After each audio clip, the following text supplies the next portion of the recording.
ব্যাংকের টাকা মেরে কোন ব্যক্তিরা, কারা, কোন প্রতিষ্ঠান অত্যন্ত আরামে আয়েসে দেশে বিদেশে স্থাবর অস্থাবর করে ব্যবসা বাণিজ্য করে তারা তাদের যে বিলাসবহুল জীবন যাপন করেছে সেদিকে কিন্তু আমাদেরকে সবাইকে নজর দিতে হবে। তা না হলে কিন্তু আজকে আমরা এই যে দুর্বল ব্যাংককে সবল ব্যাংক করার প্রক্রিয়ার মধ্যে দিয়ে আমাদের আর্থিক খাতের শৃঙ্খলায় ফিরিয়ে আনবার যে চেষ্টা করছি সেই চেষ্টাটা কিন্তু ব্যাহত হতে পারে। তবে আমরা যে প্রক্রিয়ায় সরকার আগানোর চেষ্টা করছে সেটিকে আসলে বুঝবার জন্য আসলে যে ব্যাংক একত্রীকরণ প্রক্রিয়া আমাদের সুফল বয়ে আনবে কিনা, আমরা আর্থিক খাতের শৃঙ্খলা ফিরিয়ে আনতে পারবো কিনা, এটা দেখবার জন্য আমাদেরকে আরও বেশ কিছুদিন অপেক্ষা করতে হবে। কারণ আমরা দেখতে পাচ্ছি যে ইতিমধ্যে এটা নিয়ে মিশ্র প্রতিক্রিয়া শুরু হয়েছে।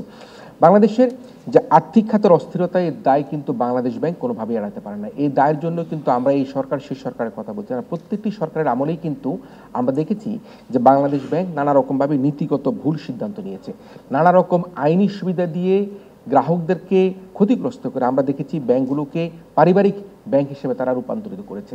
আমরা দেখেছি একের পর এক ব্যাংক মালিকদেরকে সুবিধা প্রদান করে এই ব্যাংকের যারা গ্রাহক, ব্যাংকের যারা আমানতকারী তাদেরকে একটা ভার্নারেবল অবস্থার মধ্যে ফেলে দিয়েছে। সুতরাং বাংলাদেশ ব্যাংকের যে নীতিগত যে একটা ত্রুটি, সে ত্রুটি কিন্তু এই ব্যাংকগুলোকে পারিবারিক প্রতিষ্ঠানে পরিণত করেছে। সুশাসন এবং জবাবদিহিতার যে ঘাটতি রয়েছে আমাদের যে আর্থিক প্রতিষ্ঠানে, আমাদের ব্যাংকগুলোতে, সেটি কিন্তু প্রত্যেকটা ক্ষেত্রেই কিন্তু আমরা প্রমাণ দেখতে পাই। এবং এই যে সুশাসন এবং আমরা আমাদের যে এই বিচারহীনতার যে সংস্কৃতি, সেটি যদি আমরা দূর করতে না পারি তাহলে এই যে ব্যাংকগুলো, আর্থিক খাতগুলো যে খাদের কিনারে চলে যাচ্ছে, সেই খাদের কিনার থেকে কিন্তু টেনে তুলবার জন্য আমাদেরকে রাজনৈতিক সদিচ্ছা এখন সবচেয়ে বেশি জোরদার করতে হবে। আমরা ব্যাংক একত্রীকরণ করব, আমরা ঋণ খেলাপিদের শাস্তি দিব, আমরা জাতীয় সংসদে তাদের নাম প্রকাশ করব, আমরা তাদেরকে জেল দিব, না বিদেশ থেকে ধরে নিয়ে আসবো, সবচেয়ে বড় কথা হচ্ছে আমাদের পলিটিক্যাল উইল, রাজনৈতিক সদিচ্ছা সেখানে সবচেয়ে জরুরি। আমরা কিভাবে আমাদের আর্থিক খাতের মধ্যে স্বচ্ছতা, জবাবদিহিতা নিশ্চিত করে গ্রাহকদেরকে স্বাচ্ছন্দ্যে তাদের টাকা বালিশের ভিতরে না রেখে, মাটির নিচে না রেখে, ঘরের সন্ধিকে লুকিয়ে না রেখে তারা ব্যাংকে রাখবে, সেই কারণের জন্য আমাদেরকে রাজনৈতিক সদিচ্ছার দিকে এখন অত্যন্ত গুরুত্বভাবে আমাদের দেখতে পাচ্ছি যে ব্যাংক একত্রীকরণ প্রক্রিয়া নিয়ে দেখতে পাচ্ছি যেসব ব্যাংকগুলো লুট করে নিয়ে গিয়েছে, শেষের ব্যাংকের যারা প্রতিষ্ঠাতা, যারা চেয়ারম্যান, তারা প্রত্যেকে একটা বেশ হাস্যোজ্জ্বল অবস্থায় আছে। আমি সরকারের কাছে অনুরোধ করতে চাই, বাংলাদেশ ব্যাংকের কাছে অনুরোধ করতে চাই, এই ব্যাংক একীভূতকরণ প্রক্রিয়ার ফাঁকে কোনো রকমভাবে কোনো ব্যাংকে যারা দুর্বল করে অর্থ লুট করেছে, যারা অর্থ লুট করে দেশে বিদেশে বাড়ি গাড়ি করেছে, যারা এই ঋণ জালিয়াতি করেছে, তাদেরকে কোনোভাবে যাতে ছাড় দেবার সুযোগ করে না দেওয়া হয়। ব্যাংক একীভূতকরণ প্রক্রিয়া যাতে এই ঋণ খেলাপিদেরকে কোনোভাবেই, ঋণ জালিয়াতিদেরকে কোনোভাবে ছাড় দেওয়ার কোনো সুযোগ তৈরি করে না দেয়, সেদিকে আমি সরকার এবং বাংলাদেশ ব্যাংকে আমি দৃষ্টি আকর্ষণ করছি। এবং একই সাথে যারা এই ব্যাংকগুলোকে এই দুর্বল করেছে, বারবার দুর্বলের পর দুর্বল করেছে, এক ব্যাংক থেকে আরেক ব্যাংকের নাম পরিবর্তন করেছে, আবার সেখান থেকে টাকা নিয়ে খেয়ে ফেলেছে, তাদেরকে দৃশ্যমান শাস্তির আওতায় এনে যদি আমরা জনগণের সামনে আমরা প্রমাণ করতে পারি, তাহলে কিন্তু মানুষের মধ্যে একটা আর্থিক খাতে, ব্যাংকিং খাতের একটা যে আস্থা, সে আস্থাটা আমরা ফিরিয়ে আসবে। আমরা ঋণ খেলাপিদের বলে থাকি, আজকে বিচারকরা বলেছেন, আজকে আমরা ঋণ খেলাপিদেরকে সামাজিকভাবে বয়কট করতে হবে। আমরা তাদের যে নাগরিক যে সুবিধা, ঋণ খেলাপি, ঋণ চালিয়েদেরকে সেই নাগরিক সুবিধা থেকে তাদেরকে আমরা কমিয়ে নিয়ে আসতে হবে। আমরা দেশে বিদেশে দেখেছি যারা ঋণ খেলাপি করেছে, যে অর্থ জালিয়াতি করেছে, সে কোথাও কিন্তু ক্রেডিট কার্ড ব্যবহার করতে পারে না, সে কোথাও পেট্রোল পাম্পে পেট্রোল নিতে পারে না, সে বাড়ি ভাড়া নিতে পারে না। আমরা মনে করি আজকে ঋণ খেলাপি যারা আজকে ঋণ জালিয়াতি করছে, ব্যাংকে দুর্বল করেছে, আর্থিক খাতকে লুটপাট করেছে, তাদেরকে আমাদেরকে সাধারণ মানুষকে ভয়েস রেজ করতে হবে, তাদেরকে আমাদেরকে সামাজিকভাবে বয়কট করতে হবে, তাদেরকে প্রতিহত করতে হবে। এবং সে কারণের জন্য আমি মনে করি তাদেরকে যাতে কোনোভাবে কোনো আশ্রয় প্রশ্রয় না দেওয়া হয় সেদিকে আমাদের খেয়াল রাখতে। আমি একটা দুঃখের সাথে বলতে চাই, আজকে বললাম যে তাদেরকে সামাজিকভাবে বয়কট করবার জন্য, কিন্তু আমরা যদি ঢাকা আন্তর্জাতিক বিমানবন্দর বলি, চট্টগ্রাম আন্তর্জাতিক বিমানবন্দর বলি, প্রত্যেকটা বিমানবন্দরে গেলে আমরা দেখতে পাই যে ভিআইপি লাউঞ্জ দিয়ে কারা যাচ্ছে, যারা অর্থ কেলেঙ্কারি, ঋণ কেলেঙ্কারি করেছেন, যাদের সেই ভিআইপি লাউঞ্জ ব্যবহার করবার জন্য সে ধরনের কোনো অধিকার নাই, সেই ব্যক্তিদের মধ্যে প্রচুর ব্যক্তি রয়েছেন যারা আজকে বিদেশে ভ্রমণ করে সেই এয়ারপোর্টের ভিআইপি লাউঞ্জ দিয়ে। তারা দেখা যাচ্ছে যে লঞ্চ ঘাটে ভিআইপি ট্রিটমেন্ট পাচ্ছে, তারা ফেরিঘাটে ভিআইপি ট্রিটমেন্ট পাচ্ছে, তারা ট্রেন টিকেটে ভিআইপি ট্রিটমেন্ট পাচ্ছে। কেন এটা হবে? কী কারণের জন্য আজকে এই ঋণ খেলাপি, কর খেলাপি, আজকে অর্থ লুণ্ঠনকারীদেরকে ভিআইপি ট্রিটমেন্টের মধ্যে দিয়ে ঢাকা এয়ারপোর্ট বলি, অন্য অন্য জায়গার মধ্যে বলি, তাদেরকে বুক উঁচিয়ে আজকে তারা হাঁটবে। আজকে আমার কৃষক সামান্য ঋণের জন্য জেল খাটছে, আজকে শত শত হাজার হাজার কোটি কোটি টাকা যারা লুট করেছে, তারা বুক ফুলিয়ে তারা দেখা যাচ্ছে তারা জাতীয় সংসদও কেউ যাচ্ছে, তারা বুক বুলিয়ে তারা সরকারের সাথে, বিরোধী দলের সাথে, সকলের সাথে তারা সুসম্পর্ক রেখে তারা কিন্তু সামাজিক মর্যাদা বৃদ্ধি করছে, যেখানে আমরা বলছি তাদেরকে সামাজিকভাবে বয়কট করার জন্য আমরা অনুরোধ করছি। আজকে আমরা একটা বিষয় দেখেছি, গতকালকে আমরা গণমাধ্যমে দেখেছি, বাংলাদেশের 532 জন নাগরিকের দুবাইতে সেখানে বাড়ি গাড়ি এবং অঢেল সম্পদের হিসাব পাওয়া গিয়েছে। আমি বলতে চাই গত বছর যা ছিল তার চেয়ে থেকে তার পরিমাণ বেড়েছে। যদিও সেখানে বলা হচ্ছে কমপক্ষে 532 জন নাগরিকের দুবাইতে তাদের বাড়ি গাড়ি সম্পদ খবর পাওয়া গিয়েছে। আমি মনে করি এই সংখ্যা হয়তো আরো বেশি হবে।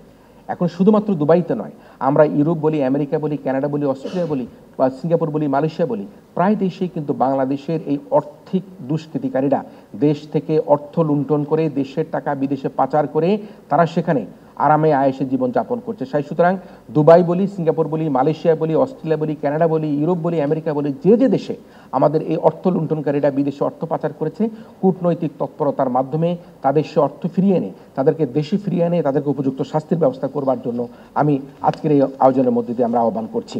আজকে ব্যাংক খাত কিন্তু একটা তছনছ অবস্থার মধ্যে হয়ে যাচ্ছে। আমরা কি দেখেছি? আমরা বেসিক ব্যাংক লুট দেখেছি, পদ্মা ব্যাংক লুট হয়েছে, ইউনিয়ন ব্যাংকের ভোট থেকে আমরা রাতের বেলা টাকা নিতে আমরা দেখেছি। এই যে ব্যাংকিং খাতের যে অবস্থা, সে অবস্থা যদি আমরা ন্যাশনাল ব্যাংকের কথা বলি, সে তো জন্ম থেকেই চলছে ন্যাশনাল ব্যাংকটি। এই যে 3-4টি ব্যাংকের কথা, সামান্য এই 3-4টি ব্যাংকের কথা বললাম, এই যে ব্যাংকগুলো আমাদের দেশ থেকে আমাদের দেশের মানুষের গ্রাহকদের টাকা লুণ্ঠন করছে, সেটি কিন্তু আমরা এখনো পর্যন্ত তার কোনো সুস্পষ্টতা আমরা বাংলাদেশ ব্যাংকের পক্ষ থেকে বলি, দুদকের পক্ষ থেকে বলি, আমরা সরকারের পক্ষ থেকে কোথাও থেকে কিন্তু আমরা সেখানে সুস্পষ্টতা আমরা দেখতে পাইনি। তাই আজকে একটি বিষয় যখন ব্যাংক একীভূতকরণের প্রক্রিয়া আমরা দেখতে পাচ্ছি, এই সময় কিন্তু বলতে হচ্ছে যে অবশ্যই যখন রাজনৈতিক বিবেচনায় কিছু কিছু ব্যাংকে পারমিশন দেওয়া হয়েছিল, লাইসেন্স দেওয়া হয়েছিল, যখন সাবেক মন্ত্রী মুহিত সাহেব সেখানে আপত্তি তুলেছিল, তার আপত্তিটা সঠিক ছিল। সুতরাং রাজনৈতিক বিবেচনায় যেসব ব্যাংকগুলোকে অনুমোদন দেওয়া হয়েছিল, আমি মনে করি তার প্রত্যেকটি ব্যাংকে এখন দুর্বল ব্যাংকের অবস্থানে পরিণত হয়েছে। তাদের যে মালিকরা সে ব্যাংক থেকে টাকা অর্থ লুণ্ঠন করে তারা বিদেশে পাচার করেছে। আমরা ইতিমধ্যে দেখেছি এখন পদ্মা ব্যাংকের সাথে এক্সিম ব্যাংকের একীভূতকরণের প্রথম যে প্রক্রিয়া, প্রথম যে এমইউ সেটি স্বাক্ষর হয়েছে। আমাদের প্রশ্ন হচ্ছে গিয়ে সেখানে এক্সিম ব্যাংকের বর্তমান অবস্থা কি? এক্সিম ব্যাংক কি পদ্মা ব্যাংকে টেনে তুলতে পারবে, নাকি এক্সিম সহ তারা পদ্মা দুটি ব্যাংকে ডুবে যাবে? সুতরাং যাতে এক্সিম ব্যাংক পদ্মায় আবার ডুবে না যায় সে কারণের জন্য কিন্তু আমাদেরকে সার্বিকভাবে সতর্ক থাকতে হবে। আমাদেরকে মনে রাখতে হবে আমরা কিসের ভিত্তিতে, কোন হিসাব নিকাশের ভিত্তিতে আমরা ব্যাংক একীভূতকরণ করছি। আমাদেরকে যে ব্যাংকগুলো দুর্বল হয়ে গিয়েছে, কত টাকা তার ঋণ খেলাপি আছে, কত টাকা সেখান থেকে লুণ্ঠন হয়েছে, কত টাকা সেখান থেকে ঋণ জালিয়াতি হয়েছে, তার হিসেব কিন্তু আমাদেরকে করতে হবে। তা না হলে এর দায় কে নিবে? এই দায় নিয়ে কিন্তু আমাদেরকে একটা শঙ্কা আমাদের থেকে যাচ্ছে। যদিও আমরা বলে থাকি যে দুর্বল ব্যাংক সবল ব্যাংক করবার প্রক্রিয়ায় আমরা পৃথিবীর অনেক উন্নত দেশের কথা আমরা বলি, ইউরোপ বলি, আমেরিকা বলি, ভারত, চীন, ইন্দোনেশিয়া, বিভিন্ন দেশে কিন্তু দুর্বল ব্যাংক একত্রীভূতকরণ করা হয়েছে এবং সেখানে সুফল পাওয়ার আমাদের সংবাদ আমরা দেখেছি। কিন্তু সেখানে মনে করতে হবে সেখানে রাজনৈতিক সদিচ্ছাটা খুব জরুরি ছিল। আমরা কি লোক দেখানো কোনোভাবে ব্যাংক একত্রীভূতকরণ করার প্রক্রিয়া যাচ্ছি, না নীতিগত কোনো ভুল সিদ্ধান্ত বাংলাদেশ ব্যাংক গ্রহণ করছে, নাকি বাংলাদেশ ব্যাংক কোনো কিছু না পেরে এখন শেষ পর্যন্ত ব্যাংক একীভূতকরণ করে যারা আজকে এই ব্যাংকগুলোকে দুর্বল করেছে তাদেরকে আবার সহযোগিতা করে তাদেরকে দাঁড়িয়ে থাকবার জন্য সুযোগ করে দিচ্ছে? সেটি কিন্তু আমাদেরকে খেয়াল রাখতে হবে। আমি অত্যন্ত দুঃখের সাথে বলতে চাই, আজকে গণমাধ্যমের অনেক বন্ধুরা এখানে এসছেন, যে আলোচনার প্রত্যেকের মুখে মুখে সেটি হচ্ছে যে ইতিমধ্যে বাংলাদেশ ব্যাংকে গণমাধ্যমের বন্ধুদেরকে, গণমাধ্যমের সাংবাদিকদেরকে প্রবেশের উপর যে ধরনের একটা বিধিনিষেধ তৈরি করা হয়েছে, আমি মনে করি এটি কোনোভাবে গ্রহণযোগ্য হতে পারে না। আগামী বাজেট সামনে, আমরা ব্যাংক একীভূতকরণ প্রক্রিয়া শুরু করতে যাচ্ছি, আমাদের রিজার্ভের ক্রাইসিস রয়েছে।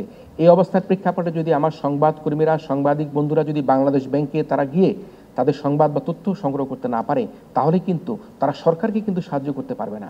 আমি মনে করি সাংবাদিকরা, গণমাধ্যম হচ্ছে সরকারের বন্ধু, তারা সরকারকে সর্বক্ষেত্রেই এমন সহযোগিতা করে, কে ঋণ জালিয়াতি করেছে, কে কোথায় চুরি করেছে, কে কোথায় লুণ্ঠন করেছে, কে কোথায় অর্থ পাচার করেছে, সেই সংবাদের ভিত্তিতেই কিন্তু সরকারের একটা ছায়া সরকার এসে সাংবাদিকরা কাজ করে থাকে। সুতরাং বাংলাদেশ ব্যাংকে সাংবাদিকদের প্রবেশাধিকার নিয়ে যে ধরনের একটা মিশ্র প্রতিক্রিয়া তৈরি হয়েছে, আমি মনে করি বাংলাদেশ ব্যাংক অতি দ্রুতই এর সমাধান করে সাংবাদিকদের প্রবেশাধিকার নিশ্চিত করে, তাদেরকে তথ্য প্রবাহ নিশ্চিত করে, বাংলাদেশের যারা এই অর্থ লুণ্ঠনকারী রয়েছে, যারা অর্থ পাচারকারী রয়েছে, তাদের মুখোশ উন্মোচন করবার জন্য সাংবাদিক বন্ধুদেরকে সহায়তা করার জন্য বাংলাদেশ ব্যাংকের প্রতি আমি আহ্বান জানাচ্ছি। আপনারা খেয়াল করবেন, কারা আজকে ভল্টের যে স্বর্ণ নাই এটি ধরিয়ে দিয়েছে সরকারকে, আজকে কারা রিজার্ভ চুরির কথা, বাংলাদেশ ব্যাংক রিজার্ভ চুরির কথা বলেছে, কারা আজকে বড় বড় এই ঋণ খেকোদের কথা বলেছে, এই সংবাদকর্মীরা, এই সংবাদ মাধ্যমরা। সুতরাং এই সংবাদকর্মীদেরকে কোনোভাবেই দূরে সরিয়ে রেখে আমরা আমাদের আর্থিক খাতে সুশাসন, আমরা আর্থিক খাতে জবাবদিহিতা আমরা নিশ্চিত করতে পারবো না। বিধায় আমি আশা করব বাংলাদেশ ব্যাংক অবশ্যই তাদের সুপরিকল্পনার মাধ্যমে যে মিশ্র প্রতিক্রিয়া তৈরি হয়েছে, যে আপত্তি সাংবাদিকদের মধ্যে তৈরি হয়েছে, যে আপত্তি গণমাধ্যমে তৈরি হয়েছে, সে আপত্তির একটা নিরসন অতি দ্রুত তারা করবেন বলে আমরা আশা করছি।